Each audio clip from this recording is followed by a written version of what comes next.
الحمد لله وحده وصلوات ربي وسلامه على أشرف الأنبياء ومن تبعه وبعد.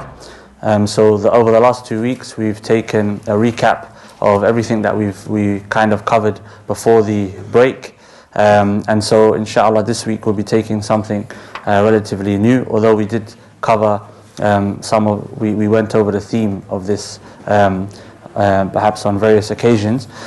So he says, rahimahullah ta'ala, firstly, he goes through some of the sciences which have been misconstrued and seen to mean things that they didn't mean with the earlier generations of Islam, which are not so relevant to us, the examples that he mentioned, although we would find some relevance perhaps. And then he goes on to mention a very important brief history of the reasons for the differences of opinion amongst the scholars, and perhaps we can draw some examples from our time. He says, "Al-Bab al-Rabi'u sabab al-iqbali ala ilm al-khilaf." So for those of you that weren't in attendance last week or the week before, this is Ihya Ulumuddin by Imam al-Ghazali rahimahullah ta'ala, and this is an abridged version. It's al-Muhadhab min Ihya Ulumuddin by Sheikh Salih al-Shami. He says, "Sabab al-iqbali ala ilm al-khilaf." The reason for the diligence and the dedication of students and scholars of the past in the sciences of the differing opinions or differences of opinion, etc. It will become clear inshallah as we go through it. He says, "اعلم أن الخلافة بعد رسول الله صلى الله عليه وسلم تولاها الخلفاء الراشدون وكانوا أئمة علماء بالله تعالى فقهاء في أحكامه وكانوا مستقلين بالفتوى فكانوا لا يستعينون بالفقهاء." He says, then he says, إلا نادرا في وقائع لا يستغنى فيها عن المشاورة. He says that the khilafah, and what's the khilafah? Basically the rule. When the Muslims ruled over their own domains and lands and regions, etc., it was referred to initially as a khilafah. The time of the Khulafa al-Rashidun, the rightly guided caliphs, i.e. Abu Bakr, Umar, Uthman and Ali radiallahu ta'ala anhum ajma'een. They were referred to as Khulafa. Muawiyah and his followers, his progeny that came after him, they were referred to as kings, muluk, to some extent, but they were still considered to be from the Khulafa. Likewise, the Umayyah, the Abbasiyah, the Umayyads and the Abbasids, they were Khulafa, although there was some resemblance to being kings. Why? Because it was inherited, the domains were inherited by them. It's besides the point. But anyway, he says initially the Khilafah, the Muslim rule, was taken by those who were rightly guided, i.e. the caliphates after the death of the Prophet ﷺ. He says, وَكَانُوا أَئِمَّ عُلَمَاء بِاللَّهِ تَعَالَى. They were imams, i.e. in knowledge, عُلَمَاء بِاللَّهِ تَعَالَى. And they were عُلَمَاء بِاللَّهِ, they knew Allah subhanahu wa ta'ala. They had knowledge of Allah subhanahu wa ta'ala. إِنَّمَا يَخْشَى اللَّهَ مِنْ عِبَادِهِ الْعُلَمَاء. Those who truly have khashya of Allah. What khashya? Consciousness of Allah subhanahu wa ta'ala are who? Al-ulama. And this ayah gives us indication of what an alim is. An alim is not necessarily someone who knows the sciences, someone who knows the definitions, someone who is eloquent in speech, someone who has memorized the Quran, memorized hadith. That's not necessarily an alim. The alim is the one who knows Allah subhanahu wa ta'ala. If a person acquires the Quran in memorization, he memorizes or she memorizes the Quran, hadith, all of the books of Islam, but doesn't know Allah subhanahu wa ta'ala, then this person is not an alim. And a good example of this, Iblis. Iblis, we wouldn't say that he's memorized the Quran, but Iblis has knowledge of the unseen that we don't have. Iblis has seen that which we have to believe in without seeing. But Iblis, did the knowledge that he has, i.e. certain knowledge that he has, did it benefit him? No. Because he turned away from Allah subhanahu wa ta'ala, which is not knowing Allah subhanahu wa ta'ala. Real knowledge is that which leads a person to Allah.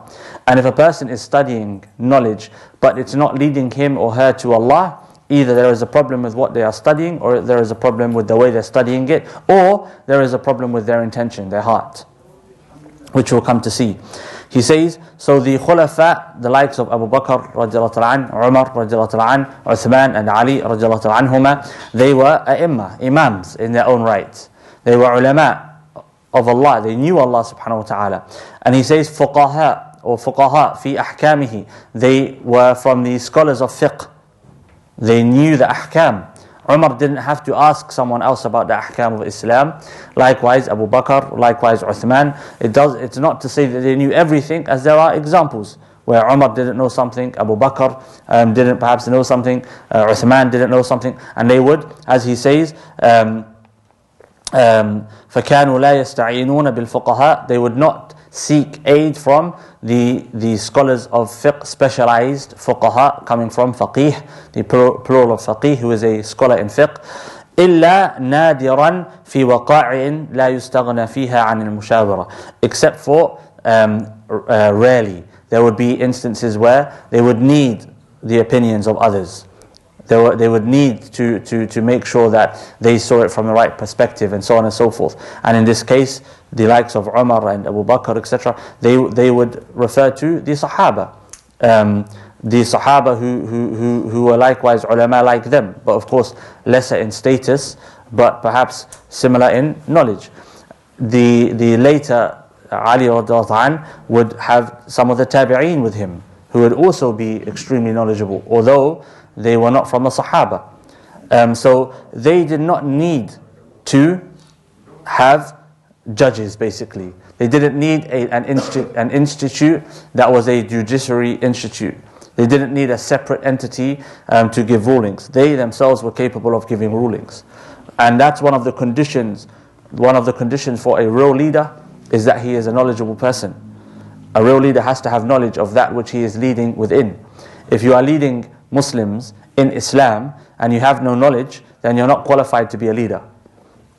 And this is something which is important, relates to the topic that we have, which is prevalent today, issue of power, challenging power, and so on and so forth.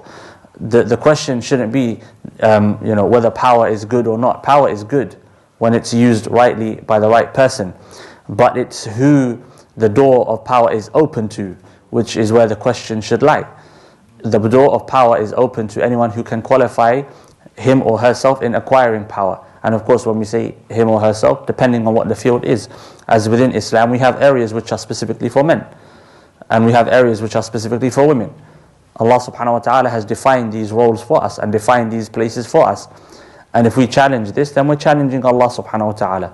And a part of faith is to follow and believe in that which Allah has set for us as a framework. So knowledge is a key component of leadership. If a person is not knowledgeable, they're not fit to lead. And if a person was knowledgeable, then they would perhaps run away from leadership in the first place.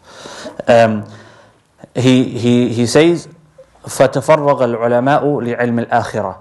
Due to this fact, the fact that the khulafa were more than capable in the rulings that relate to leading and governing and this dunya, the ulama, i.e. those who specialized in the sciences of Islam, تَفَرَّغُوا لِعِلْمِ الْآخِرَةِ. They had the time to dedicate themselves to knowledge of the akhirah. What is knowledge of the akhirah? That which leads to Allah subhanahu wa ta'ala. That which is in regards to preparation for the next life. And al-Ghazali rahimahullah, he gives an example of an alim lil-akhirah, al-Hasan al-Basri, for example, which perhaps paints a more vivid picture. He says, وَكَانُوا يَتَدَافَعُونَ الْفَتَاوَى وَمَا يَتَعَلَّقُ بِأَحْكَامِ الْخَلْقِ مِنَ الدُّنْيَا وَأَقْبَلُوا عَلَى اللَّهِ تَعَالَى. And these individuals, these ulama, the ulama who dedicated themselves to the akhirah, they would basically run away from giving fatwa. They would pass the fatwa on, they would pass the buck on. Why? Because there were others who were as capable of them or more capable than them, and they didn't want to attach themselves to issues regarding this dunya.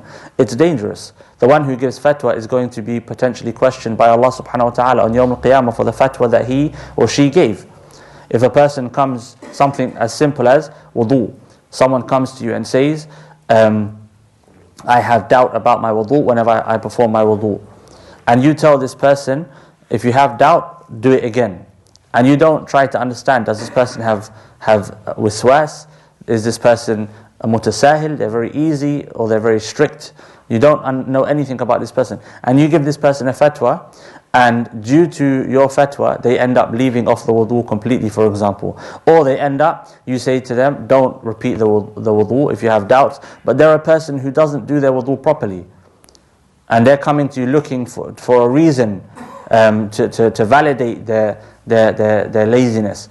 Then you're going to be questioned about that on Yawm al-Qiyamah. Even in a matter as light, although it's not light, but as easy, as well known as wudu. So the ulama of the past, they would run away from giving wudu, fatwa, because it's a responsibility. When a person gives a fatwa, they are signing on behalf of Allah subhanahu wa ta'ala. You're signing on behalf of Allah subhanahu wa ta'ala that this is okay. You're saying to a person, on behalf of Allah, I am allowing this for you, or I am prohibiting this for you. It's a grave responsibility. It's not something that the ulama of the past wanted. Why? Because they knew where they were going. Then he says, فَلَمَّا أفضت الخلافة بعدهم إلى أقوام تولوها بغير استحقاق اضطروا إلى الاستعانة بالفقهاء. When the Khilafah was taken after the Khulafa al-Rashidun and the likes of Muawiyah radiallahu anhu, and those of a similar category to them, when it was taken after them by individuals that were not actually qualified for leadership, what does that mean? They didn't have knowledge, but they inherited it due to lineage, etc. What happened? They needed individuals who were specialized in the ahkam, the rulings of governing, politics, the judiciary framework within Islam, etc. And so, وَإِلَسْتِصْحَابِهِمْ, and their companionship. They needed to have these people around them all the time. Why? Because if you can imagine, you have the Sultan, the Khalifa, people are going to come to this person and ask him questions, request things from him, so on and so forth. And at that time, even though some of these Khulafa, they were engaged in problematic behaviors, they still governed by Islam. They still governed the masses by Islam. There may have been elements of corruption, etc., but they still governed, generally speaking, by Islam. Therefore, they had to have people around them that knew the framework of Islam. وكان قد بقي من علماء التابعين من هو مستمر على الطراز الأول فكانوا إذا طلبوا هربوا وأعرضوا فاضطر الخلفاء إلى الإلحاح في طلبهم لتولية القضاء. What happened? There were some of the ulama from the tabi'een who followed in the path of the Sahaba, and perhaps maybe they were from the Atba' al-Tabi'een, but anyway, they followed in the way of their teachers. How so? They would run away from the Khulafa. They would run away from leadership. They would run away from the Salatin. They would run away from the palaces and the castles. They turned away from this life. And so what happened? The Salatin, the Khulafa, the rulers of the Muslim lands needed these people. So what would they do? They would run after them. They would send people after them. They would sometimes threaten them. I will imprison you if you don't come to my courtyard. Or they would try to offer them incentives. I'll give you this amount of money. They would send gold to them. They would go to their tents or their houses themselves. Imagine, you're in this area here. Because these ulama, they used to live amongst the masses. You're here in this area and you see the ruler of the country coming and knocking on your neighbor's door. What are you going to think about your neighbor? Immediately you're going to think, wow, this person must be special. I missed out the opportunity to make friends with this important person. So what happened? They continued to run away. They continued to run away from the Salatin, and they refused. Some of them were lashed because they refused to take up positions with the government. Why would they do so? Ibn Abbas, he said, every time you take something from the Khalifa, you're giving a part of your deen. That's the way that they saw things. Every time you give something to the ruler, he's taking away something from your deen. Why? Because you're trying to run away. If you want to attain true taqwa, the highest level of taqwa in this dunya, then you need to turn away from the dunya. And maybe for us, that's something we can dream about. But for these ulama, that was a goal. They wanted to be from the highest of the awliya of Allah subhanahu wa ta'ala. The only way that you can deal with your desires is to abstain. And so they abstained from the dunya in its entirety. They would be living very basic lives. As Imam al-Ghazali said, for example, in Bidayat al-Hidayah, which we discussed here, if you can live off a loaf of bread a day, and a loaf of bread not meaning like a loaf of bread that we have, but one of the round circular pieces of bread a day and a bit of oil, then that and you can suffice yourself with that, then you'll be able to deal with your nafs. Why? Because if you're able to tell yourself nothing other than this bread, then you won't be enticed by anything else. That's how these ulama used to live. They would be afraid to go into the courtyards of the kings. Why? Because you step into the courtyards of the kings, what happens if you get used to the comfortable chairs and the rugs and the food, and you see the beautiful surroundings, and you become enticed by the luxuries? What happens? You will start to lose that abstinence that you were previously practicing. So they would stay away for that reason. And they knew that those types of lifestyles could only be sustained through corruption. So in order to stay away from the corruption, they would stay away from the dunya. They would identify what would come from the dunya and then stay away from the dunya. Whereas for us, our generation, our time, we justify the dunya. We're engrossed in lifestyles that the kings of the past would be shocked by. The kings of the past would be stunned if they saw the lifestyles that we lived. And that's a reality. It's not an exaggeration, as has been mentioned previously. But just again, the reminder benefits. We have fruits of the winter in the summer, fruits of the summer in the winter. We can literally go down to the shop now, here or a few shops down, and we can purchase meat, we can purchase poultry, we can purchase fish. We even have meatless meat for those that don't want to eat meat.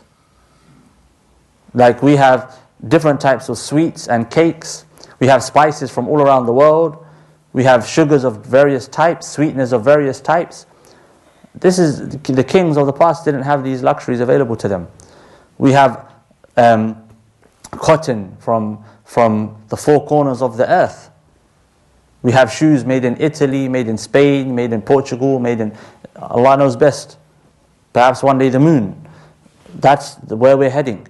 We have so many things available to us, and yet we feel sorry for ourselves. We see ourselves as not having enough. That's how we live, many of us. So the ulama of the past would turn away from the kings. But what happened? If you saw, for example, put yourself into this situation, or imagine our community, they see that the ruler of this land is coming and knocking at this person's door. They would want to know, what does this person have? And if they realize, I can also acquire what that person has, and the ruler is going to knock at my door, what do you think people will do? They'll go for what that person has. What did that person have? Knowledge. And so what happened? You had people with the wrong intentions that started to seek knowledge. They wanted the dunya. These people ran away from the dunya. These people wanted the dunya. He says, فَرَأَ أَهْلُ تِلْكَ الْأَعْصَارِ عِزَّ الْعُلَمَاءِ. The people of that time, they saw the noble status that the ulama had, that the salatin were running after them. وإقبال الولاة عليهم, as was just mentioned. فاشرأبوا لطلب العلم توصلا إلى نيل العز ودرك الجاه من قبل الولاة. So they basically consumed and engrossed themselves in seeking knowledge as a means of arriving at what? The courtyards of the ulama, of the salatin, the palaces. That's what they wanted. The palaces and the statuses and the high positions, being judges and so on and so forth. He says, فَأَكَبُّوا عَلَى عِلْمِ الْفَتْوَى وَعَرَضُوا أَنفُسَهُمْ عَلَى الْوَلَاةِ. What knowledge did they seek though? Are they going to concern themselves with knowledge of the heart? Knowledge of the diseases of the heart? No. If they did, what would they find? They would find that one of the worst diseases of the heart is love of this life. But they're seeking this life. That's not what they were seeking. What did they turn to? Ilm al-fatwa. That which the salatin needed. How to govern, how to rule, how to provide fatawa, how to mediate between disputing parties, landowners and so on and so forth. All of this is found in what? In the books of fiqh. He says, فَأَصْبَحَ الْفُقَهَاء بَعْدَ أَنْ كَانُوا مَطْلُوبِينَ طَالِبِينَ. The fuqaha, after they were being sought after, became seekers. The khulafa, the salatin, were running after the fuqaha then started to run after the salatin and the khulafa. And of course, what happens? If you're seeking someone, they're the one that's in a position of power. They dictate the nature of the relationship. When you become the seeker, then you lose that power. You lose the power to dictate. So that's what happened to these fuqaha. And perhaps they were mutafaqiha. They weren't actually fuqaha. They were people who talabbasu bi zayn al-fuqaha. They adorned themselves with the clothing and the language of the fuqaha. But the real faqih, as Al-Hasan al-Basri, he said, the real faqih is the one who knows Allah, the one who's preparing for the akhirah, the one who knows the reality of himself. And how many of us question the reality of ourselves? How many of us know when we have envy in our hearts, the symptoms of envy, and so on and so forth? Our love for the dunya. When we desire something, do we engage in that desire? For many of us we do. Why? Because we've been conditioned to do so, programmed to do so. Because if we don't, the economy will collapse. If we were a society that abstained, then the economy would no longer function. Because our economy is built upon consumerism, capitalism. But the economy of Islam should not be built in such a fashion. Because the purpose of the Muslim is what? The akhirah, not the dunya. He says, وَبَعْدَ أَنْ كَانُوا أَعِزَّ بِالْإِعْرَاضِ عَنِ السَّلَاطِينَ أَذِلَّ بِالْإِقْبَالِ عَلَيْهِمْ. And after having been people of pride and people of status and people of nobility amongst the Salatin, they became people that were basically humiliated. Their heads lowered to the Salatin. The Salatin became their masters. And of course we know what happens when the policy maker is at mercy to the one who's governing. The governor basically makes the policies. Why? Because if the policy maker doesn't follow in that which the governor wants, what's going to happen to the policy maker? He's going to be replaced. He's going to lose his castle, lose his palace, lose his status, lose his fame, lose that which he really wants. The deen became the vehicle for the dunya. But really, the dunya should be the vehicle for the deen. This dunya is our vehicle in establishing the deen. But for individuals like this, the deen becomes the vehicle for establishing the dunya. And it's a sickness that any of us could have. And for many, it's easy to be righteous when you're poor. It's difficult to be righteous when you're wealthy. As the famous statement goes, a true man is known in times of wealth. A true man is known in times of wealth. Because when you're wealthy, how do you treat people? Are you still loyal? And so on and so forth.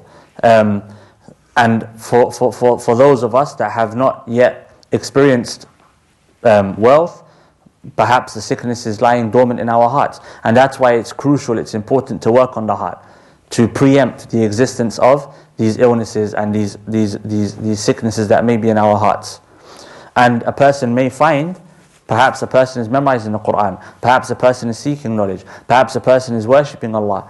And if they were to look into their heart, perhaps they may find the reason they're doing those things is because what? They want the dunya. But a person who's oblivious to the fact that this may be in the heart will carry on, and the sickness will grow. Then he says, وقد كان أكثر الإقبال في تلك الأعصار على علم الفتاوى والأقضية لشدة الحاجة إليها في الولايات. He said, during this time, initially, that which was being sought by the seekers of this dunya, i.e. those who are adorning themselves with the clothing of the ulama, in order to achieve and acquire this dunya, what was being sought by them? Ilm al-fatwa, fiqh basically, the khilafiyat, how to govern and so on and so forth. Why? Because that's what the walat wanted. That's what the rulers wanted. So they sought what the rulers wanted, hoping that they would be picked by the rulers and given those positions and statuses. He said, ثُمَّ ظَهَرَ بَعْدَهُمْ مِنَ الْأُمَرَاء مَنْ يَسْمَعْ مَقَالَاتِ النَّاسِ فِي قَوَاعِدِ الْعَقَائِدِ. And this is important. He said, after that, after some time, there were khulafa who came about, leaders and rulers who came about, who enjoyed listening to the various statements and differences of the speculative theology in Islam, the differences of opinion in matters of theology relating to the names, attributes, qadar, things like this. He said, وَمَالَتْ نَفْسُهُ إِلَى سِمَاعِ الْحُجَّجِ فِيهَا فَعُلِمَتْ رَغْبَتُهُ إِلَى الْمُنَاظَرَةِ وَالْمُجَادَلَةِ فِي الْكَلَامِ فَأَكَبَّ النَّاسُ عَلَى عِلْمِ الْكَلَامِ وَأَكْثَرُوا فِيهِ التَّصَانِيفِ. What happened? People realized, oh, these khulafa, these leaders, they like to hear the evidences for each side, and they like to listen to the debates and the argumentations and the differences in what? In ilm al-kalam, speculative theology. Ilm al-kalam, as we mentioned previously, is basically theology, but it's presented in a manner which uses logical proofs, rational proofs, and as well as revelation and so on and so forth. So what happened? Those seekers of the dunya, they left off ilm al-fiqh, and what did they turn to? Ilm al-kalam. And they started to author books in it and debate and become expertise in rhetoric and so on and so forth. He said, ثُمَّ ظَهَرَ بَعْدَ ذَلِكَ مِنَ الصُّدُورِ بَنْ لَمْ يَسْتَصْوِبَ الْخَوْضُ فِي الْكَلَامِ. After that, what happened? Khulafa came about who saw that this was not the correct approach. They didn't want to hear these debates and these arguments and so on and so forth in theology. لما كان قد تولد من فتح بابه من التعصبات الفاحشة. Why? Because they saw that this led to تعصبات فاحشة, partisanship, extreme partisanship, to the extent that this group was calling this group non-Muslims and this group calling that group non-Muslims, basically taking each other out of the fold of Islam. And you can see, if you study the ilm al-aqidah and its development, you can see when this started to take place, when the Asha'ira and the Hanabila split from each other, and they started accusing each other and attacking each other, whereas previously they were pretty much united in their stance against the Mu'tazila and so on and so forth, and then they split, and it's a long history. He says, ومالت نفسه إلى المناظرة في الفقه وبيان الأولى من مذهب الشافعي وأبي حنيفة على الخصوص. And what did these individuals, what did they like to hear? They liked to hear basically the difference of opinion in the formulated schools of fiqh. By this time, the schools had been formulated into the madhab of Imam Abi Hanifa and Malik and Shafi'i and Ahmad. And in particular, the Shafi'i and the Hanafi school, they were contesting with each other because of these individuals. And this is a response to those who say studying a madhab leads to ta'assub, studying a madhab leads to problems, No, it doesn't. It's the individuals that study, not what is being studied itself. Studying a madhab, a well-formulated madhab, it provides a framework. But if the madhab is being studied for the wrong reason, then of course it's going to lead to problems, just like anything else. We can say the same about aqidah. We can say the same about tafsir. We can say the same about hadith. If it's being studied for the wrong reason, it leads to problems. And that's why it's so important to work on the heart. Why am I studying this? If I'm studying this because I want to go and argue with people, and I want to go and show people why their opinion is wrong, then I've got a real problem in my heart. That's not why a person studies. A person studies whatever he's studying when it comes to the science of Islam to worship Allah subhanahu wa ta'ala. That's it. As for debating, that's not a reason to study. The four schools of fiqh have been formulated and have been accepted by mainstream Sunni Islam for the last 1,100 to 200 years. Likewise, 3 mainstream schools in Aqidah, accepted, practiced for the last 1,100 years, maybe a bit more. These things are not to be argued about. We have far bigger things that we need to focus our attention on. If I'm studying, and I'm studying with the point in mind of arguing, which is now what people do on Twitter, for example, on YouTube, on all of these different platforms. They're reading books, not because they want to learn, but because they want to present arguments online, then you have a real problem in your heart. And you need to fix it, because that will lead to corruption. He says, فَتَرَكَ النَّاسُ الْكَلَامِ وَانْثَالُوا عَلَى الْمَسَائِلِ الْخِلَافِيَّةِ بَيْنَ الشَّافِعِي وَأَبِي حَنِيفَةَ عَلَى الْخُصُوصِ. So people, of course, just as they previously left off fatwa, went to ilm al-kalam, left off ilm al-kalam, what did they go to? The difference of opinion between the Hanafi and the Shafi'i madhab, each side trying to disprove the other side. And what's going to happen? When you're on one side trying to prove the others are wrong, they're on that side trying to prove you're wrong, what's going to happen? Naturally, enmity is going to be born between you two. And that's what happened. To the extent that sometimes there would be physical fights between the schools. Is it because they were so passionate about the haqq? They were so passionate about whether or not you raise your hands in salah? No. It's because they wanted ultimately to establish their views and win the favor of who? The Sultan, the Khalifa. Does that remind you of anything today? For me, YouTube. Where people are studying and people are arguing, are they really trying to establish the haqq? Or are they trying to win views and followers? The same concept, different platform, different. And I mean, when you compare YouTube to trying to win the favor of a king, makes the YouTubers look like fools. But that's what they're doing. And when I say that, I don't mean to any particular person. And we shouldn't have any particular person in mind or in our hearts. Allah knows the intentions. But if someone is constantly on YouTube just attacking other people, trying to prove why he is right and the other person is wrong, that's an indication that there's a problem there. It's not for us to judge, but it's for us to stay away.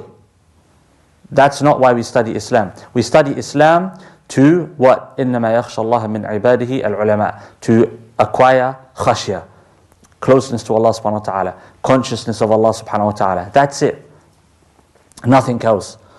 And of course that leads to other things, establishing the deen of Allah subhanahu wa ta'ala in a way which is pleasing to Him according to the context, the time, the place, and so on and so forth. He says, وتساهلوا في الخلاف مع مالك وسفيان وأحمد رحمهم الله تعالى, and this is a historical fact. They didn't really take the differences between the Hanafi and the Shafi'i madhab and the Maliki, Sufyan al-Thawri and Ahmed too seriously. You won't see the Hanafis really spending too much time refuting the Malikis, or the Shafi'is likewise. They didn't really spend too much time refuting the Hanbalis or the Malikis. Why? Because the real contest was between the Hanafis and the Shafi'is. That's why if you go to any Shafi'i book or Hanafi book, you will find they will always mention the opposing view and show why it's wrong. Academically speaking, it's beneficial. You learn. But that's not a good approach to have for a beginner. A beginner should never learn by learning the opposing view first. And if you really want to learn something, you cannot take it from the books of the opposition. If I want to learn the Shafi'i madhab, I'm not going to go to the Hanafi madhab. Because of course, what I take from the Hanafi madhab about the Shafi'i madhab, there is a chance that it's slightly construed. In Aqeedah, if I want to know about the Ash'ari school, I'm not going to go to the Athari, i.e. the Hanbali school. Likewise, if I want to know about the Hanbali school, I'm not going to go to the Ash'ari school. You take the science from its source. Especially when you know that there has been, historically speaking, an element of contest between two schools. It would be foolish for you to go to the opposing school to take your views. And sometimes that's what we do. We want to know about the Ash'ari school or the Hanbali school. What do? We read a refutation about that group. You're not learning about that group then. You're learning the opinions of someone who disagrees with that group. And sometimes their opinion is wrong because their understanding of that group is wrong. And academically speaking, that's not a sound approach. Speaking from the perspective of deen, that's oppression. You're not being just. He says, فهذا هو الباعث على الإكباب على الخلافيات والمناظرات لا غير ولو مالت نفوس أرباب الدنيا إلى علم آخر من العلوم لمالوا أيضا معهم. He says, this is the reason why people turn to the khilafiyat and the differences and learning all of these technicalities when it comes to the differences of opinion and so on and so forth. The reason why is because they want this dunya. They want status. They want fame. They want people's heads to be turned towards them. And he said, وَلَوْ مَالَتْ نُفُوسُ أَرْبَابِ الدُّنْيَا إِلَى عِلْمٍ آخَرٍ مِنَ الْعُلُومِ لَمَالُوا أَيْضًا مَعَهُم. If the arbab al-dunya, who are the arbab al-dunya, the owners of this dunya, i.e., he's speaking about here, the kings and the rulers, if they found interest in other sciences, these people, the ones that he's saying are not really ulama, of the akhirah, the ulama of this dunya, these people, what would they do? They would learn the science that the rulers and the leaders are interested in. Yeah, it's like, for example, now, yeah, if you're going to have a small startup company, what are you going to invest your time and your effort into learning and studying in order to make a little startup company? What would it be? The product. Huh? Your product. Yeah, but what would your product be? You're a young man, you want to start a company up, you want it to be successful, you want governments to invest into your small company. What are you gonna spend your time learning about? Supply and demand and advertisement. What people need. What people, What the governments are funding. So that's what you're going to do. You probably start by looking what grants are available in which field. Cryptocurrencies, that's it. Green energy, that's it. This is how it works. Those in power dictate to those who want something of this dunya where they should be investing their time and their efforts. The one who's invested in the akhirah, he's being dictated to by who? By Allah subhanahu wa ta'ala. And that's why if we detach ourselves from this dunya and attach ourselves to Allah subhanahu wa ta'ala, we become free. We become liberated. If we're able to suffice on a loaf of bread and some oil every day, we become free and liberated. And I'm not saying that we should live like that. If we try to live like that in our time, we'll probably lose our minds before we detach from this dunya. Because we're not conditioned to live in such a way. It's about contextualizing that approach. Contextualizing that approach. Living on the basics according to our time, which may look like having a staple food, a source of meat, something like that, meat every now and again. It's about contextualizing, but detaching ourselves from this life. Not looking for stability, but accepting that this dunya is unstable. If I accept that I will not have stability in this life, I'm going to be more comfortable than if I try to seek stability. Why? Because stability is an impossible thing to have in this dunya. This dunya was not meant to be stable. This dunya is not meant to be comfortable. I don't know if I mentioned this example last time, but an example that I was using, we were discussing in another class, it's like the what's it called? The examination room. When you go to school or university and you go into the room to be examined, you've got a test. Do you look at the chairs and say, these chairs are plastic, I can't sit on this? You don't. Do you look at the table and say, what type of quality table is this? You don't. Do you look at the clock and say, that's a really nice clock? Or do you look at the clock and think, I've got 2 hours? Your reaction is what? You're there to be tested. You're not concerned whether you're going to sit on a plastic seat, a wooden seat. Most of us probably don't even realize what type of seat we were sitting on when we're being examined. Why? Because our concern is what? To pass the exam.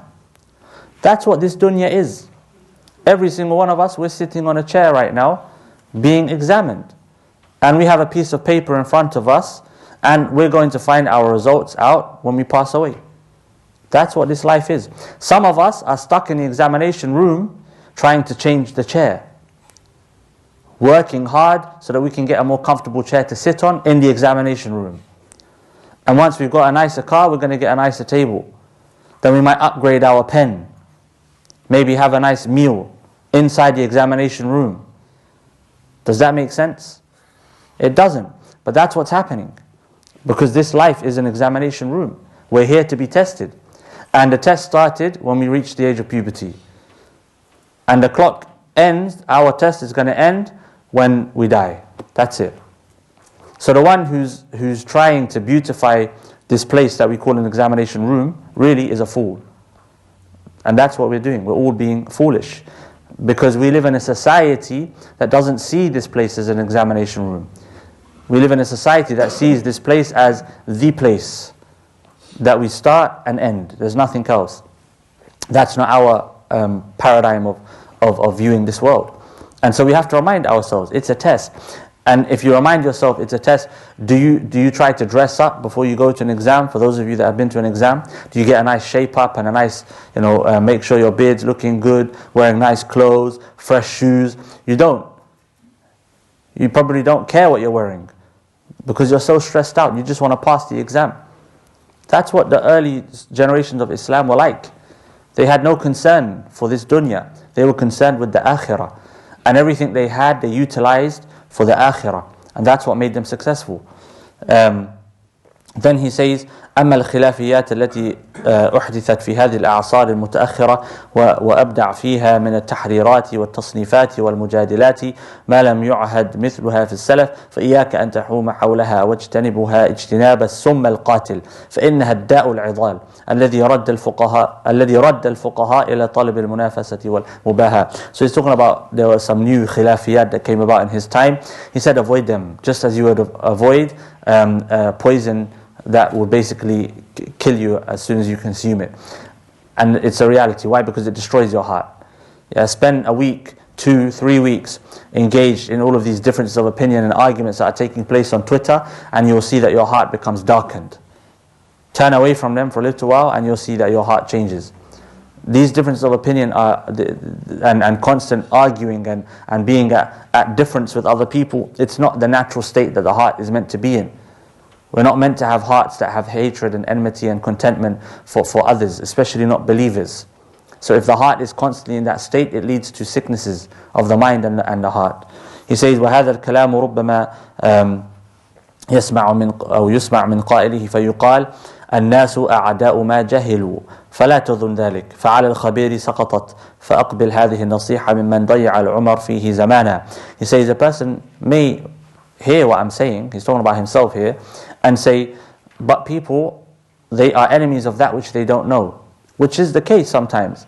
He's saying, don't think that's the case all the time.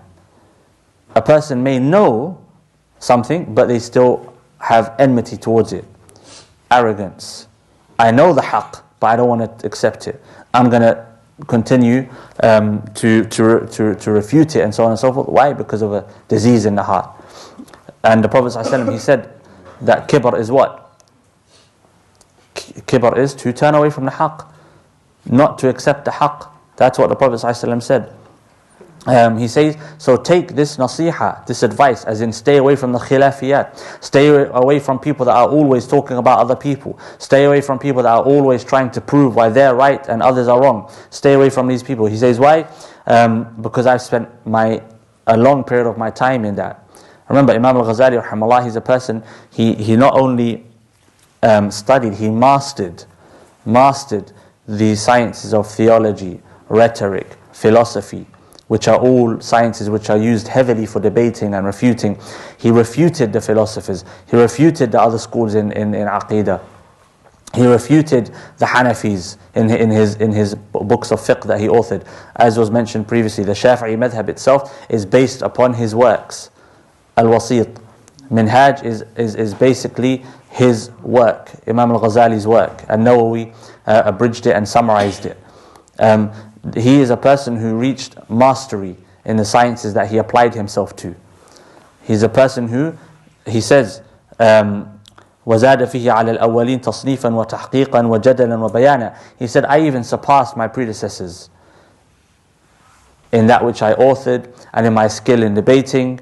The ulama, when they first saw him, when he first stepped into the courtyard, I forget the Khalifa now, but anyway, they were so amazed by this young man. I think he was 32 or something like that. They were so amazed. His teacher, Imam al-Haramain al-Juwayni, Imam al-Ghazali presented a book to him in Usul al-Fiqh, and Imam al-Haramain, he said, you've buried me before I died. That's what he said to him. There's no need for me. He said, there's no need for me. That I no longer have a purpose. But this is, and Imam al-Haramain is considered to be one of the greatest scholars of his time and the times that came after him. His books are still studied today. Al-Waraqat, studied in most places in the world. And that's an index in Usul al-Fiqh. So Imam al-Ghazali rahimahullah, it's not someone that's just merely regurgitating what he's taken from others. He experienced. He says, ثُمَّ أَلْهَمَهُ اللَّهُ رُشْدًا. And then Allah subhanahu wa ta'ala granted this individual, talking about himself, his guidance. وَأَطْلَعُهُ عَلَى عَيْبِهِ. And he revealed to him his faults. فَهَجَرَهُ وَاشْتَغَلَ بِنَفْسِهِ. So this individual, i.e. himself, he left all of that. And he busied himself with himself. وفي الحديث ما ضل قوم بعد هدى كانوا عليه إلا أوتوا الجدل. He says the Prophet ﷺ said a community, a people that were granted guidance don't go astray after having received guidance except that they're given what? Argumentation, disagreement in its place. And if we look at our current state today, that's where we're headed. We argue about the most silliest of things. We argue about the most silliest of things. And it's a problem of the heart. It's the heart that's the issue. The issue is not the differences of opinion. The evidence is, it's the heart. We are supposed to be focusing on Allah subhanahu wa ta'ala, and in focusing on Allah subhanahu wa ta'ala, focusing on ourselves, and in focusing on ourselves, bettering ourselves and our communities for the sake of pleasing Allah subhanahu wa ta'ala when we meet Him. And we'll end it with that inshaAllah. وصلى اللهم على سيدنا محمد. And next week inshaAllah we'll start الباب الخامس في آداب المتعلم والمعلم. The etiquettes of the teacher and the one who's learning. If there are any questions, then feel free بإذن الله.